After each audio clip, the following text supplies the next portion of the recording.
اللہ تعالیٰ بھوک لگانے والی ذات بھی اللہ تعالیٰ کی ہے، بھوک کو ختم کرنے والی ذات بھی اللہ تعالیٰ کی ہے. یا کہاں فرشتے ہیں، ان کی خوراک اللہ تعالیٰ کا ذکر ہے. الحمدللہ.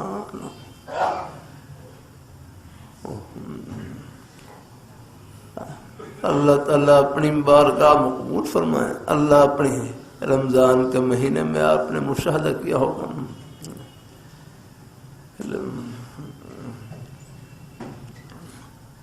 اللہ تعالیٰ اپنی مہربانی فرمائے.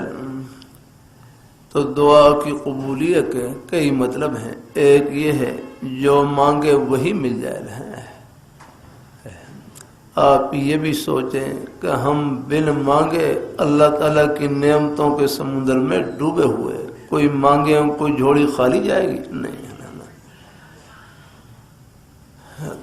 اللہ تعالیٰ سے دعا کرتے رہنا چاہیے اپنے لیے.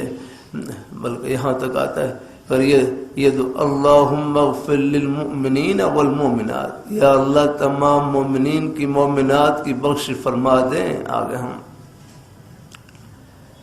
اللہم اغفر للمؤمنین والمؤمنات، یا تمام مومنین کی تمام مومنات کی بخش فرما دیں. فرمائے جتنے مومن مرد اور عورت ہیں سب کے بقدر، سب کی تعداد کے بقدر اس کو ثواب ملتا ہے. الحمدللہ سب کے لیے دعا کرنے کا.